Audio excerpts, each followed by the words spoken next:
Para naman yun sa atin, di ba? Para sa atin, para sa inyo. Hindi man ako nagamit yan. Ano, tatapalan ko ang lubot ko. At pagkatapos nga mga kumpare ay niyaya ko na si kumare na bumaba at magbayad sa counter dahil baka pag tumagal pa kami dyan sa LCC mga kumpare ay baka yung buong LCC na yung mabili namin dyan.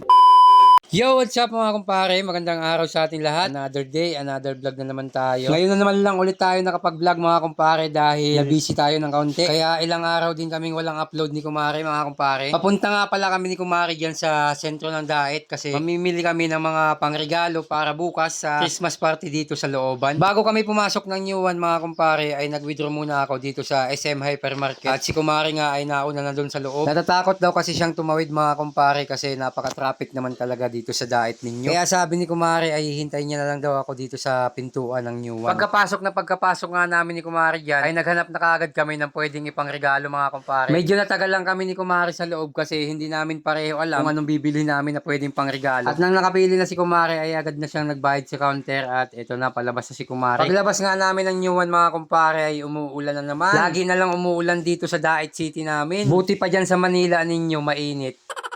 Pumunta rin pala kami ng LCC dyan mga kumpare dahil namili na rin kami ng mga kakailanganin namin. At dito na rin kami bumili ng ibang pangregalo para sa mga bata. Pagkain kasi yung regalo ng mga bata at gamit naman para sa matatanda. Pagpasok namin dyan ay kumuha na kagad si kumare ng basket at ayan nakangiti na naman si kumare mga kumpare. Iting tagumpay na naman. Pugrot na naman tayo nito mga kumpare. Shoutout pala dito kay pare ko at sa asawa niya na namimili na ng alak para sa bagong taon. Sana all may pambili ng alak. At eto na si kumare niyaya niya na ako sa second floor. May bibilin daw siya. Naku po. Nagkatotoo na yung panaginip ko. At ayan na nga, hinanap ko si kumare at dito ko siya natagpuan. Subagot ka pa hinahanap, yaong ka lang palang digdi.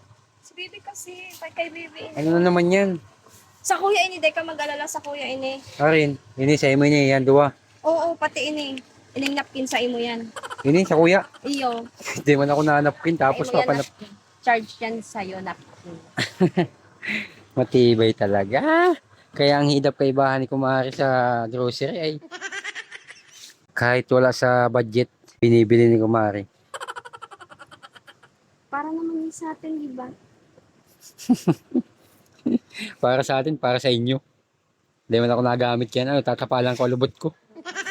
At pagkatapos nga mga kumpare ay niyaya ko na si kumare na bumaba at magbayad sa counter dahil baka pag tumagal pa kami dyan sa LCC mga kumpare ay baka yung buong LCC na yung mabili namin dyan. At ito na nga mga kumpare, oras na ng pagbabayad. Kinabahan ako ng kaunti mga kumpare kasi akala ko mauubos yung laman ng ATM ko. Buti na lang may natira pa. Shoutout nga pala sa mga staff ng LCC Diet, lalong lalo na dito kay pare ko na nakilala ako. Shoutout sa iyo. At ayan na nga mga kumpare, palabas na kami ng LCC at paglabas namin dyan ay umuulan na naman mga kumpare. Siyempre bago kami umuwi ni kumare ay nagmerienda muna kami dyan mga kumpare. Pagkatapos namin magmerienda ay bumili na kami ng isda na pangulam namin mamayang gabi. Shoutout dito kay ate na nagtitinda ng isda. Kanina pa daw niya ako tinitingnan at iniisip kung sino ako. Hindi niya daw alam yung pangalan ko pero alam niya na vlogger ako. Pauwi na kami dyan ni kumare mga kumpare at maraming salamat sa panonood. Hanggang dito na lang muna ulit yung vlog namin. Huwag nyo kalimutan mag-like, comment and share mga kumpare at kita sa next vlog. Peace out!